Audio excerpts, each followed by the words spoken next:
నమస్కారం. యూత్ కౌంటర్కు స్వాగతం.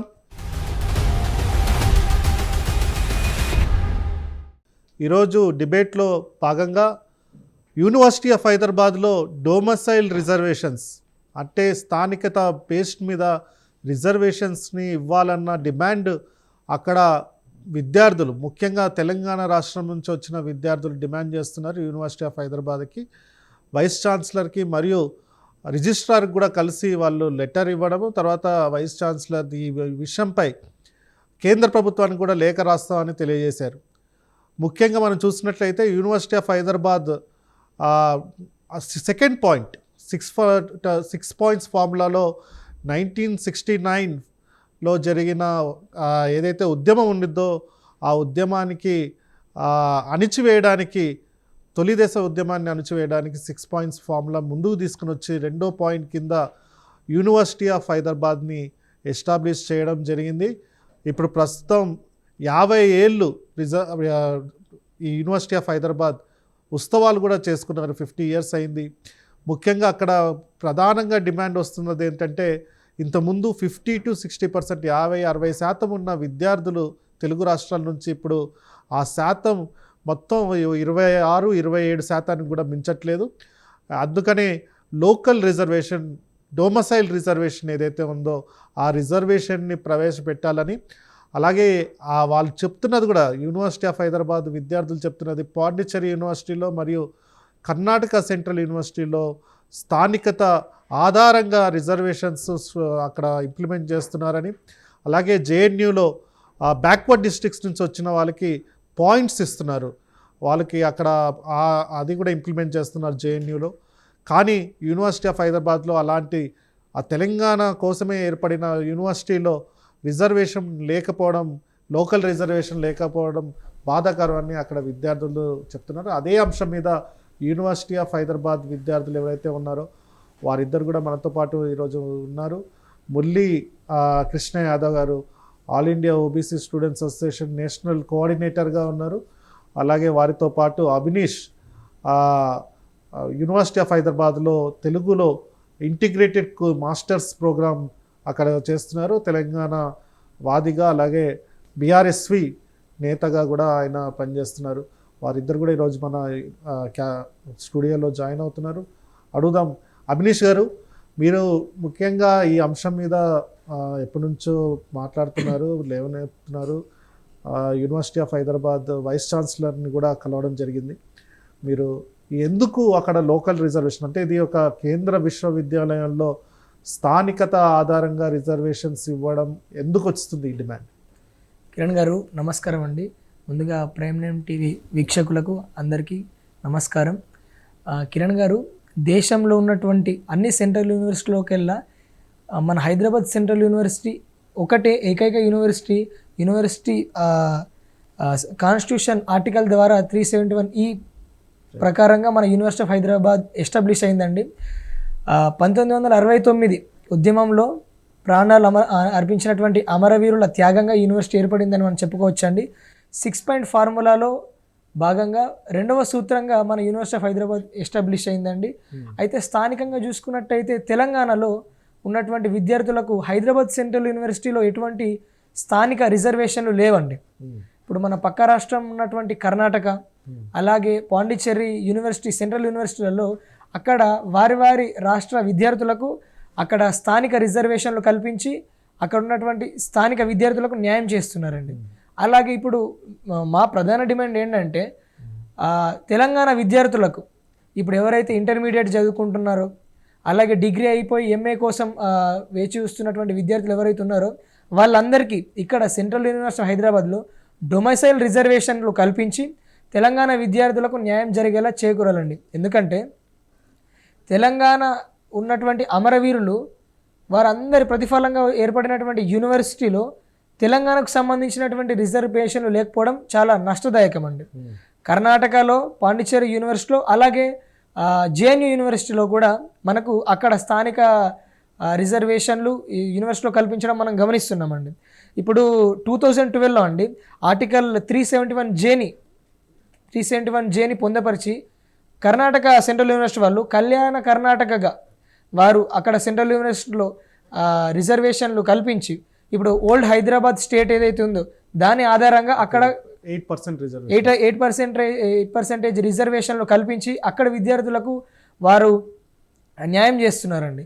అలాగే మన విద్యార్థులకు ఎక్కడో కళ్యాణ కర్ణాటకలో న్యాయం జరుగుతుంది, కానీ ఇక్కడ ఉన్నటువంటి సెంట్రల్ యూనివర్సిటీ హైదరాబాద్లో తెలంగాణ విద్యార్థులకు న్యాయం జరగడం లేదండి.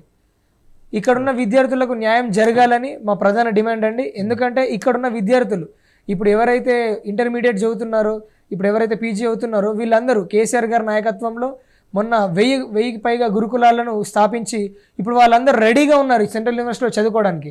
అలాంటి వారికి ఈ స్థానిక రిజర్వేషన్లు ఎంతో తోడ్పడతాయని మేము భావిస్తున్నామండి.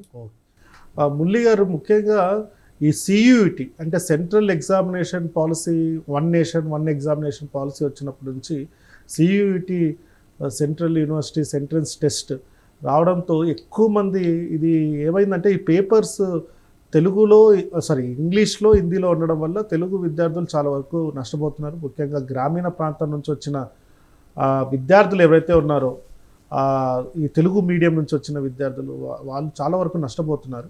సో ముఖ్యంగా ఇంతకుముందు యూనివర్సిటీ ఎగ్జామినేషన్ ఉన్నప్పుడు ఎక్కువ మంది వచ్చేవాళ్ళు, కానీ ఇప్పుడు సియుఇటి వచ్చాక ఆ శాతం అనేది గణనీయంగా పడిపోవడం చూస్తున్నాం. సో మీరేమంటారు, ఈ సియుఇటి ఎగ్జామ్ని కొనసాగించాలా, లేకపోతే సియుఇటి బేస్డ్ ఎంట్రన్స్ ఎగ్జామ్ అవసరమా యూనివర్సిటీ ఆఫ్ హైదరాబాద్?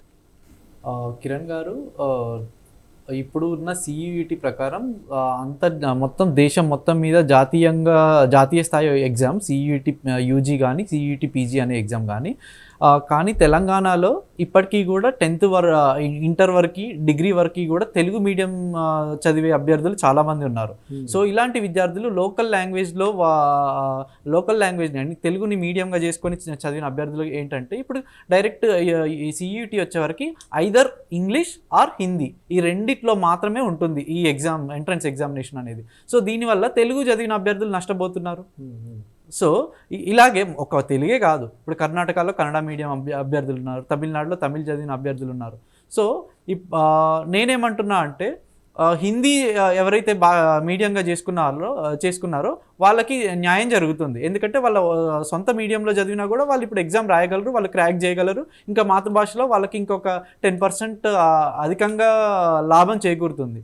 అదే ఒకవేళ సియుటిని కంటిన్యూ చేస్తే మాత్రం ప్రాంతీయ భాషల్లో కూడా క్వశ్చన్ పేపర్ని ప్రచురించాలని చెప్పేసి ముఖ్యంగా మా ప్రధాన డిమాండ్. ఎందుకంటే ప్రాంతీయ భాషల్లో అంటే గ్రామీణ ప్రాంత విద్యార్థులకి ఖచ్చితంగా లబ్ధి చేకూరుతుంది. ఇంకొక విషయం, అసలు తెలంగాణ ఇప్పుడు సెంట్రల్ యూనివర్సిటీ అనేది ఇందాక తమ్ముడు అభినేష్ చక్కగా వివరించారు. 6 పాయింట్ ఫార్ములాలో భాగంగా సెకండ్ పాయింట్లో భాగంగా మనం యూనివర్సిటీ హెచ్సియుని ఎస్టాబ్లిష్ చేశారు. అయితే అసలు ముఖ్యంగా తెలంగాణ డిమాండ్ అనేది ఎప్పుడు ఎలా వచ్చింది? నీళ్లు, నిధులు, నియామకాలు కదండి. నీళ్లు, నిధులు, నియామకాలు. కానీ ఇక్కడ మొదటి నుంచి ఇప్పుడు ఎప్పుడైతే 610 జీవో అమలు కానీ ఇప్పుడు ఏది డిస్ట్రిక్ట్ వైడ్గా ఉన్న 610 ఏది ఎంప్లాయ్మెంట్ ఆపర్చునిటీస్ కోసం 610 జీవో అమలు డిమాండ్ కూడా ఇదే అంశం 6 పాయింట్ ఫార్ములాలో భాగంగా వచ్చింది. అయితే నేనేమంటా అంటే అప్పుడు మన తెలంగాణ ఎవరైతే ఉద్యమకారులు ఉన్నారో అందరూ జస్ట్ 6 పాయింట్ ఫార్ములా అనౌన్స్ చేయగానే చాలా హ్యాపీగా ఫీల్ అయ్యారు. ఏంటంటే 6 పాయింట్ ఫార్ములాలో అసలు అమలు చేయబడ్డ ఏకైక ఫార్ములా ఏంటంటే అది సెంట్రల్ యూనివర్సిటీ. కానీ ఇందులో ఒక సబ్ పాయింట్ మర్చిపోయారు.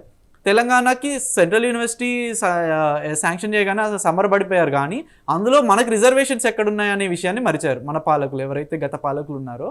సో నేనేమంటానంటే తెలంగాణ అనేది మొదటి నుంచి విద్యాపరంగా వెనుకబడిన ప్రాంతం. సో ఇప్పుడిప్పుడే చాలామంది first generation kids and first generation students యూనివర్సిటీకి వచ్చి యూజీ కంప్లీట్ చేసే వాళ్ళు, ఇప్పుడు పీజీ కంప్లీట్ చేయబోతున్న వాళ్ళు చాలామంది ఉన్నారు. సో ఇంకా అమ్మాయిలు కానీ ఫస్ట్ జనరేషన్ కిడ్స్ కానీ చాలామంది చదువుకోవడానికి ఈ వెనుకబడిన ప్రాంతాల నుంచి వచ్చే అభ్యర్థుల కోసం మనం ఏం చేయాలంటే ఇప్పుడు ఆల్రెడీ కళ్యాణ కర్ణాటకలో ఇప్పుడు తమ్ముడు ఇందాక ఒక చిన్న కరెక్షన్ ఏంటంటే కళ్యాణ కర్ణాటక హైదరాబాద్ స్టేట్ నుంచి డివైడ్ అయిన ఓన్లీ కర్ణాటక ఎర్త్స్వైల్ హైదరాబాద్ స్టేట్లో ఉన్న కర్ణాటక డిస్ట్రిక్ట్స్కి మాత్రమే కర్ణాటక సెంట్రల్ యూనివర్సిటీలో మనం రిజర్వేషన్స్ కల్పిస్తున్నాం. సేమ్ అలాగే పాండిచ్చేరి యూనివర్సిటీలో. అక్కడ మహారాష్ట్ర నుంచి కూడా డివైడ్ అయిన బీదర్ లాంటి యా, ఓన్లీ హైదరాబాద్ స్టేట్ నుంచి ఎట్స్వైల్ డిస్ట్రిక్ట్ కి, కానీ కంప్లీట్ గా ఇప్పుడు తెలంగాణలో ఉన్న డిస్ట్రిక్ట్స్ కి ఇవ్వట్లేదు కర్ణాటక సెంట్రల్ యూనివర్సిటీలో.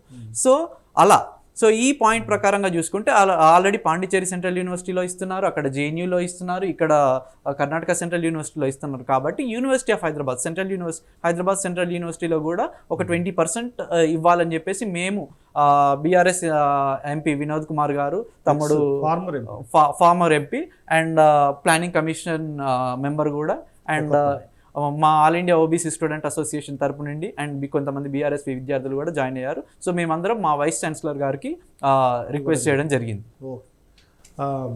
అభినీష్ గారు, ఇప్పుడు మీరు అక్కడ అంటే ముఖ్యంగా హిందీ రాష్ట్రాల నుంచి వచ్చిన విద్యార్థులు వాళ్ళు అపోజ్ చేస్తున్నారు ఈ డిమాండ్ని. అక్కడ ఒకలాగా చూసుకున్నట్టయితే అక్కడ పార్టీలు కూడా విద్యార్థి సంఘాలు ఏవైతే ఉన్నాయో అక్కడ ఎలక్షన్స్ ఉన్నాయి కాబట్టి ఈ డిమాండ్ని ఎక్కువగా లేవనెత్తట్లేదు.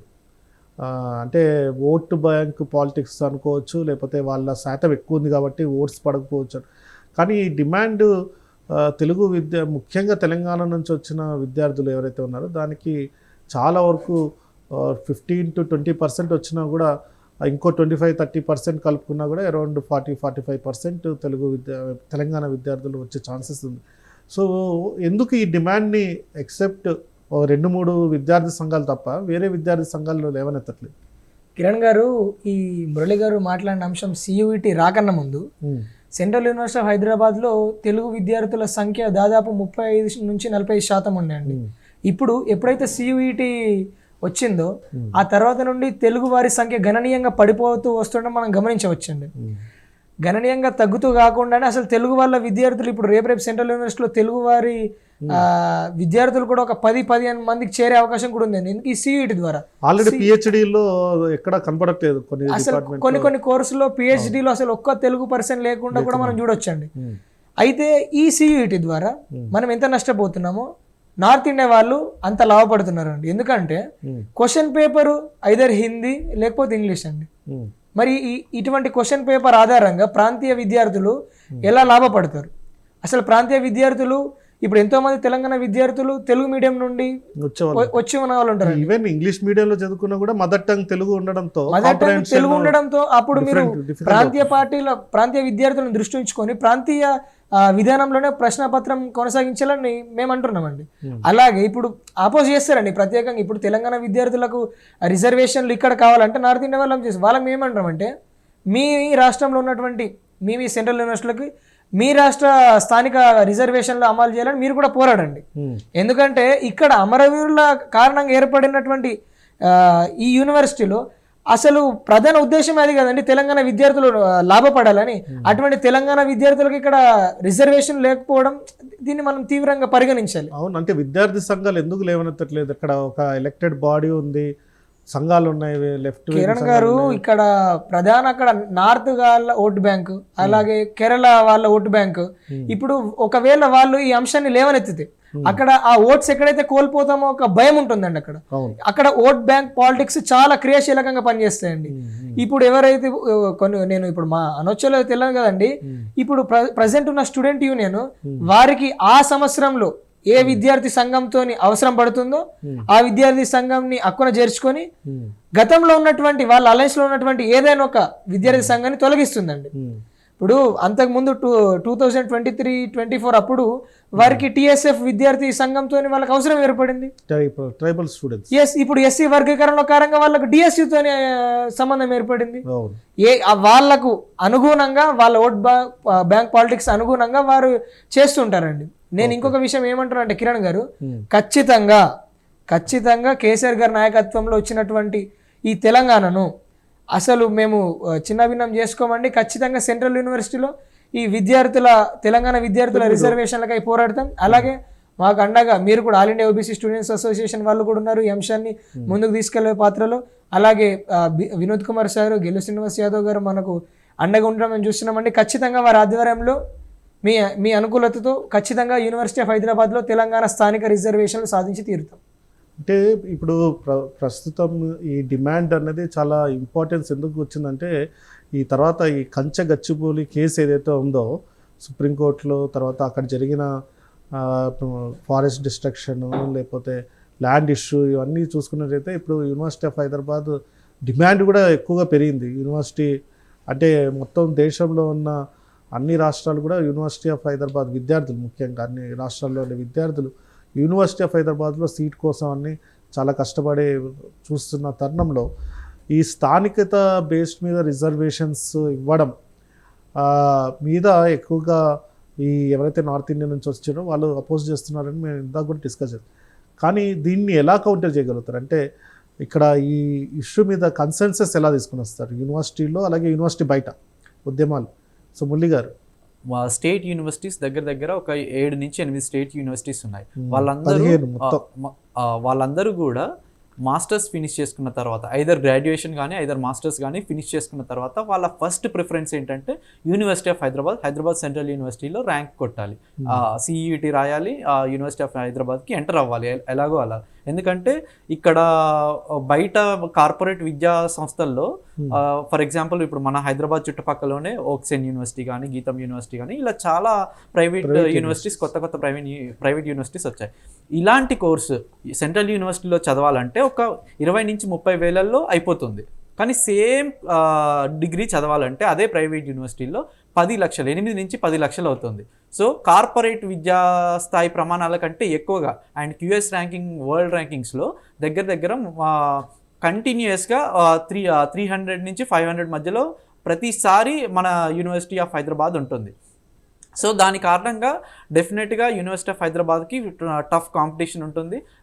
విద్యార్థులందరూ కూడా ఇందులో చదవాలని అనుకుంటున్నారు. సో కాబట్టి వీళ్ళందరూ మేము ఎక్కడ ల్యాగ్ అవుతున్నాము.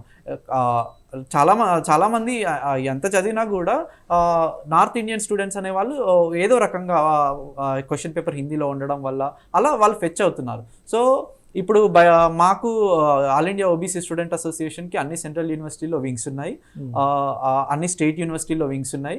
సో మేము స్టేట్ యూనివర్సిటీ స్టూడెంట్స్తో కలిసి ఇంకా ఎవరైతే మాతో కలిసి వస్తారో ఈ పోరాటంలో వాళ్ళందరినీ కలుపుకొని తీసుకెళ్తాము. దీన్ని ఖచ్చితంగా ఒక ఉద్యమం లాగానే తీసుకెళ్తాము. అండ్ ఇంకొకటి ఇలాగే కాకుండా మేము ధర్మేంద్ర ప్రధాన్ గారికి, హెచ్ఆర్డి మినిస్టర్ గారికి కూడా లెటర్ రాస్తాము. ఈవెన్ ప్రెసిడెంట్ గారికి కూడా లెటర్ రాయాలని మేము అనుకుంటున్నాం. రాసుడు. సో అంటే ఇప్పుడు అకాడమిక్ సెషన్ స్టార్ట్ అవ్వబోతుంది. Already CUET, UG, PG results వచ్చాయి, యూజీ ఎగ్జామ్స్ అవుతున్నాయి. ఇంకొక 1-2 మంత్స్లో ఇవన్నీ ప్రాసెస్ కూడా కంప్లీట్ అవ్వచ్చు. ఈ మొత్తం యూజీ, పీజీ ఇంటిగ్రేటెడ్ కోర్సెస్కి, అలాగే పీజీ కోర్సెస్కి వాళ్ళందరూ కూడా పిల్లలు రాబోతున్నారు. అకాడమిక్ ఇయర్ స్టార్ట్ అవుతుంది. సో ఈ స్టార్ట్ అయినప్పుడు మీ ఉద్యమాలు ఎలా ఉండబోతున్నాయి అభినేష్ గారు? ప్రధానంగా విద్యార్థులను మన భావజాల వ్యాప్తితో ఎలా ఆకర్షించుకోవచ్చు అంటే దాంట్లో మొదటి వాళ్ళని ఎలా ఆకర్షించాలంటే ప్రధానంగా వాళ్ళు అడ్మిషన్ కోసం యూనివర్సిటీ ఆఫ్ హైదరాబాద్కి వచ్చినప్పుడు హెల్ప్ డెస్క్లని వివిధ ఆర్గనైజేషన్లు ఎవరికి వారి హెల్ప్ డెస్క్లని పెట్టుకుంటాయండి. మొదట మనం దాని ద్వారా విద్యార్థులకు చేకూరి వారి సంబంధిత కోర్సులో అడ్మిషన్లు జరిగేలా కృషి చేసి, సో వారి సహాయ సహకారాలు తీసుకొని ఖచ్చితంగా వాళ్ళని ఆర్గనైజేషన్లో విలీనం చేసుకుంటామండి. వారి భావజాల వ్యాప్తి ఏ విధంగా అవుతుందో వారి ఆర్గనైజేషన్లో వారు చేరుతారండి. All India OBC students association వాళ్ళకు కూడా ఇప్పుడు దేశంలో ఎంత విస్తీర్ణమైన వ్యాప్తి ఉందంటే జేఎన్యూలో, మన సెంట్రల్ యూనివర్సిటీస్లో, చాలా సెంట్రల్ యూనివర్సిటీలో, అలాగే స్టేట్ యూనివర్సిటీలో కూడా మనకి ఇక్కడ వింగ్ ఉందండి. ప్రధానంగా ఏంటంటే మనం పోరాడుతున్నటువంటి ఒక అంశం మన భావజాల వ్యాప్తి ఏంటి, మన ఫులే గారి ఆశయాలను, సావిత్రిబాయి గారి ఆశయాలను, ఓబీసీ రిజర్వేషన్ల గురించి మనం పోరాడిన అంశం బాగున్నట్లయితే విద్యార్థులు కానీ ఉద్యమకారులు కానీ మనకు ఎలాగో మద్దతు తెలుపుతారండి. సో ఈ ప్రధానంగా వీటిని మనం పోరాడుతున్న అంశాన్ని బేస్ చేసుకొని మన అస్తిత్వం ఎక్కడి నుంచి అయితే ఏర్పడిందో దాన్ని చూసి మనకు ఖచ్చితంగా మద్దతుదారులు, విద్యార్థులు, ఉద్యమకారులు అందరూ మనకు మద్దతు తెలిపి మనతో సంఘీభావంగా ఉంటారని నేను అనుకుంటున్నాను. అంటే కార్యాచరణ, అంటే ఉద్యమం కూడా కార్యాచరణ ఉండబోతుందా? అంటే యూనివర్సిటీలో అడ్మిషన్స్ అవన్నీ, క్యాడర్ బిల్డింగ్ ఇవన్నీ జరుగుతుంది, కానీ ప్రెషర్ పెట్టడానికి, అంటే కేంద్ర ప్రభుత్వం మీద ప్రెషర్ పెట్టడానికి ఒక ఉద్యమం అయితే తప్ప ఇది చాలా క్రూషియల్, క్రిటికల్ ఇష్యూ అవబోతుంది. ఈవెన్ కేంద్ర ప్రభుత్వం కూడా రీసెంట్గా సమ్మక్క సారలమ్మ ట్రైబల్ యూనివర్సిటీలో లోకల్ కోటాకి ఒప్పుకోలేదు. అంటే లోకల్ ట్రైబల్ ఎస్టీ కోటా పెట్టడానికి, తెలంగాణ రాష్ట్రం నుంచి వచ్చిన ఎస్టీలకు ఒక లోకల్ కోటా పెట్టడానికి ఒప్పుకోలేదనేసి చెప్తున్నారు. సో ఈ 2-3 ఉద్యమాలు ఇవన్నీ కూడా లోకల్ డొమసైల్ రిజర్వేషన్స్ మీద ఆధారపడి ఉన్నాయి కాబట్టి దీనికి ఏమన్నా ఉద్యమ కార్యాచరణ ఏమన్నా ఉండబోతుందా? పార్టీ పరంగా మద్దతు తీసుకుంటున్నారా, లేకపోతే ఢిల్లీలో ఏమైనా చేయాలనుకుంటున్నారా? ఖచ్చితంగా అండి, ఇది మాకు పోరాటం ఏం కొత్త కాదు కదండి తెలంగాణ వాళ్ళకి. ఖచ్చితంగా అంటే ఒక ఉద్యమ రూపంలో కార్యాచరణని మనం రూపుదిద్దుకోవాలండి. ఈ రిజర్వేషన్లు ఏ విధంగా సాధించవచ్చు, ట్రైబల్ యూనివర్సిటీలో కావచ్చు, సెంట్రల్ యూనివర్సిటీలో కావచ్చు. ఉద్యమ కార్యాచరణ ఎలా రూపొందించాలంటే ఫస్ట్ విద్యార్థులను ఎలా కూడగట్టాలి, మద్దతుదారులను సంఘీభావంగా వచ్చేటువంటి విద్యార్థులను అందరిని ఎలా కూడగట్టాలి, అసలు యూనివర్సిటీ ఆఫ్ హైదరాబాద్ అడ్మినిస్ట్రేషన్పై ఎలాంటి ఒత్తిడి తీసుకురావాలి, సెంట్రల్ లెవెల్లో హెచ్ఆర్డిఏ మినిస్టర్ గారి దగ్గర, యూజీసీ గారి దగ్గర, అవసరమైతే ప్రెసిడెంట్ గారిని కూడా వారిని కలిసి కూడా వాళ్ళకు అపాయింట్మెంట్ తీసుకొని వారికి ఒక రీప్రజెంటేషన్ అందించి న్యాయబద్ధమైన పోరాటం చేసేటువంటి ఉద్యమాన్ని రూపొందించాలి. కార్యాచరణ ఖచ్చితంగా ప్రతి ఒక్క విద్యార్థిని కూడగట్టుకొని ఈ రిజర్వేషన్లు సాధించే విధంగానే ఉంటుంది. అలాగే తెలంగాణకు న్యాయం జరుగుతున్న ప్రతి విషయంలో మా పార్టీ బీఆర్ఎస్ పార్టీ ఖచ్చితంగా దాని పాత్ర పోషిస్తుంది. పెద్దలు కేటీఆర్ గారి నాయకత్వంలో ఖచ్చితంగా ఈ డొమెస్టల్ రిజర్వేషన్కి వారు కూడా పూర్తి శాతంలో మద్దతు తెలిపారు. అలాగే న్యాయ పోరాటం చేయడానికి బోయినపల్లి వినోద్ కుమార్ గారు కూడా ఉన్నారండి. వారి సహాయ సహకారాలతో ఖచ్చితంగా యూనివర్సిటీలో రిజర్వేషన్లు సాధిస్తామండి. ఉద్యమ కార్యాచరణ రూపుదిద్దుకుంటుందండి. ఇంకో ప్రధానమైన డిమాండ్ శాటిలైట్ క్యాంపస్ కూడా ఇంకో ప్రధానమైన డిమాండ్గా చూస్తున్నాం. అంటే ఇప్పుడు కొన్ని యూనివర్సిటీకి అనుబంధంగా శాటిలైట్ క్యాంపస్ అనేసి పెట్టుకునేదానికి కూడా ఉంది. అది కరీంనగర్లో కానివచ్చు, లేకపోతే ఉత్తర తెలంగాణలో ఎక్కడో ఒకటి శాటిలైట్ క్యాంపస్ను పెట్టుకుని అక్కడ కూడా విద్యను డెవలప్ చేయడానికి ఆస్కారం కూడా ఉంది. ఆ డిమాండ్ కూడా కోరుతున్నారు చాలా వరకు. సో ఆ శాటిలైట్ క్యాంపస్ ఉపయోగపడుతుందా? ఎందుకంటే ఫ్యాకల్టీలు ఇక్కడ ఉండడము, అక్కడ శాటిలైట్ క్యాంపస్ ఉండడం, ఎలా కనెక్టివిటీ అవుతుంది? ఆన్లైన్ కోర్సెస్ ఏమైనా తీసుకుంటారా, లేకపోతే అక్కడ లోకల్లో ఏమైనా కోర్సెస్ మొదలు పెడతారా? ఎలా చూస్తారు మీరు? గతంలోనే ఈ అంశంపై బోయినపల్లి వినోద్ కుమార్ గారు ఈ అంశాన్ని లేవనెత్తారండి. తెలంగాణకు సంబంధించినటువంటి సెంట్రల్ యూనివర్సిటీ ఆఫ్ హైదరాబాద్కి ఒక శాటిలైట్ క్యాంపస్ ఏర్పాటు చేయాలని వాళ్ళు గతంలోనే లేవనెత్తారు ఈ విషయాన్ని. వారు ఏమని కోరారంటే ఖచ్చితంగా శాటిలైట్ యూనివర్సిటీ మీరు ఒకవేళ అనౌన్స్ చేస్తే ఖచ్చితంగా భూసేకరణలో వాళ్ళు పాలు పంచుకుంటారని వాళ్ళు చెప్పారండి. వారి ప్రభుత్వంలో ఉన్నప్పుడు. ఇప్పుడు మనకు కరీంనగర్ నుంచి వరంగల్ వెళ్ళే రూట్లో దాదాపు చాలా ఒక 200-300 ఎకరాల స్థలము వారు ఈ శాటిలైట్ యూనివర్సిటీకి కేటాయించాలని వారు కూడా అప్పట్లో ఈ అంశాన్ని లేవనెత్తారు. శాటిలైట్ యూనివర్సిటీ ఏర్పాటు చేస్తే కిరణ్ గారు ప్రాంతీయ విద్యార్థులకే ఇది చాలా ఉపయోగపడుతుందండి. ప్రాంతీయ విద్యార్థుల వారి అవసరాన్ని, వారి విద్యా స్థితిగతుల్ని ఖచ్చితంగా ఈ satellite campus తీర్చుతుందండి.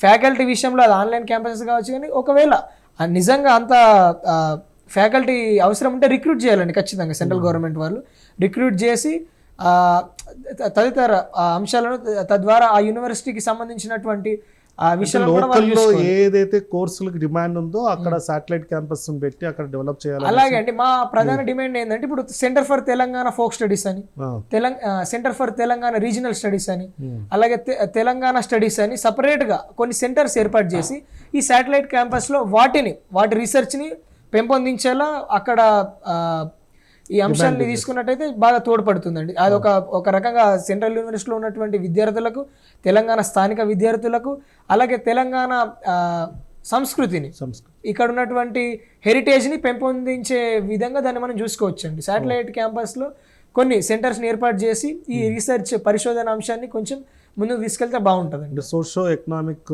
Political aspects, cultural aspects మీద చేయాలనేసి రీసెర్చ్ డెవలప్ చేయడానికి యూజ్ అవుతుందని. సో మురళి గారు, ఫైనల్గా మీ డిమాండ్ ఏంటి? మీరు ఎలా కార్యాచరణతో ముందుకెళ్తారు? కిరణ్ గారు, మేము ఇప్పటివరకు రిప్రజెంటేషన్స్ ఇవ్వడం వరకు మా పోరాటం సాగింది. ఇప్పటి నుంచి దీన్ని ఉద్యమ రూపం దాల్చడానికి ఫస్ట్ రిలే నిరాహార దీక్షలతో స్టార్ట్ చేస్తాము. అలాగే పోస్ట్ కార్డ్ మూవ్మెంట్ కానీ పోస్ట్ కార్డ్ మూవ్మెంట్ కానీ అలా డైరెక్ట్ ప్రెసిడెంట్ గారిని, ప్రైమ్ మినిస్టర్ గారిని అండ్ ఇక్కడ లోకల్గా తెలంగాణ సీఎం రేవంత్ రెడ్డి గారిని కూడా కలిసి వారిని కూడా పిఎం గారి దగ్గర ఈ విషయాన్ని ప్రస్తావించడానికి వారి కృషి కూడా అవసరం. ఎందుకంటే వాళ్ళు ఈ తెలంగాణ స్టేట్కి సీఎం కాబట్టి, సో మేము వారి మద్దతు కూడా కూడగట్టడానికి ప్రయత్నిస్తున్నాము. సో ఈ విధంగా ముందుకెళ్ళి డెఫినెట్గా ఈ అకాడమిక్ ఇయర్కి కాకపోయినా వచ్చే అకాడమిక్ ఇయర్ లోపైన తెలంగాణ విద్యార్థులకి న్యాయం జరిగేలా మా పోరాటం ఉంటుంది. అండ్ డెఫినెట్గా మేము మా లోకల్ డొమెస్టిక్ రిజర్వేషన్ సాధిస్తామని ఆశిస్తున్నాం. అది మనం చూసినట్లయితే 1974లో యూనివర్సిటీ ఆఫ్ హైదరాబాద్ని ఎస్టాబ్లిష్ చేస్తే 51 సంవత్సరాలు అవుతుంది. University of Hyderabad national institution ranking framework NIRF అని ఏదైతే ఉందో ఆ ర్యాంకింగ్ ఫ్రేమ్వర్క్లో ప్రతిసారి టాప్ 10 ఇన్స్టిట్యూషన్ యూనివర్సిటీల్లో ఉన్నది. అలాగే ఆ QS వరల్డ్ ర్యాంకింగ్స్ ఏవైతే ఉన్నాయో వరల్డ్ ర్యాంకింగ్స్లో యూనివర్సిటీ ఆఫ్ హైదరాబాద్ కొన్ని IITs, IIMs అలాగే కొన్ని యూనివర్సిటీస్తో పాటు టాప్ రేటెడ్ యూనివర్సిటీలో కూడా యూనివర్సిటీ ఆఫ్ హైదరాబాద్ రికగ్నైజ్ చేయబడింది. అలాగే ఈ government of India institution of eminence కింద 1000 కోట్ల దాకా కూడా గత 5 ఏళ్ళు ఇచ్చి ఏదైతే గ్రాంట్స్ ఉన్నాయో దానికి అదనంగా 1000 కోట్లు ఇన్స్టిట్యూషన్ ఆఫ్ ఎమినెన్స్కి ఇచ్చి అక్కడ ఇన్ఫ్రాస్ట్రక్చర్ అలాగే యూనివర్సిటీలో డిఫరెంట్ కోర్సెస్ని డెవలప్ చేసేసి అక్కడ యూనివర్సిటీని డెవలప్ చేస్తున్నారు. టాప్ రేటెడ్ యూనివర్సిటీగా ఉంది యూనివర్సిటీ ఆఫ్ హైదరాబాద్. అక్కడ స్థానికత ఆధారంగా కొంచెం రిజర్వేషన్ పర్సంటేజ్ కలిగించాలనేసి, ఎందుకంటే CUETలో ఎక్కువ శాతం ఈ హిందీ రాష్ట్రాల నుంచి వచ్చిన వాళ్ళకి ఎక్కువగా అక్కడ సీట్లు వస్తున్నాయి కాబట్టి అక్కడ యూనివర్సిటీలో తెలంగాణ విద్యార్థులకు న్యాయం చేయడానికి అక్కడ డొమిసైల్ రిజర్వేషన్ కోటాని ఇంప్లిమెంట్ చేయాలనేసి central university of Karnataka, Puducherry యూనివర్సిటీలో ఎలా అయితే ఉందో అక్కడ రిజర్వేషన్స్ పెట్టాలని, అలాగే శాటిలైట్ క్యాంపస్ని ఉత్తర తెలంగాణలో ఎస్టాబ్లిష్ చేయాలని కూడా వాళ్ళు అక్కడ ఉన్న విద్యార్థి సంఘాలు, ముఖ్యంగా అక్కడ all India OBC students association అలాగే BRSV విద్యార్థి సంఘం ఏదైతే ఉందో అక్కడ డిమాండ్ చేస్తున్నారు. ఆ డిమాండ్ ఎంతవరకు న్యాయబద్ధం, ఎంతవరకు డిమాండ్ ఉద్యమాలు చేసేసి ఆ డిమాండ్ని సాధిస్తారు అన్నది కాలమే దానికి సమాధానం చెప్తుంది. మరొక అంశంతో యూత్ కౌంటర్లో కలుద్దాం. అప్పటి వరకు ధన్యవాదాలు. జై తెలంగాణ.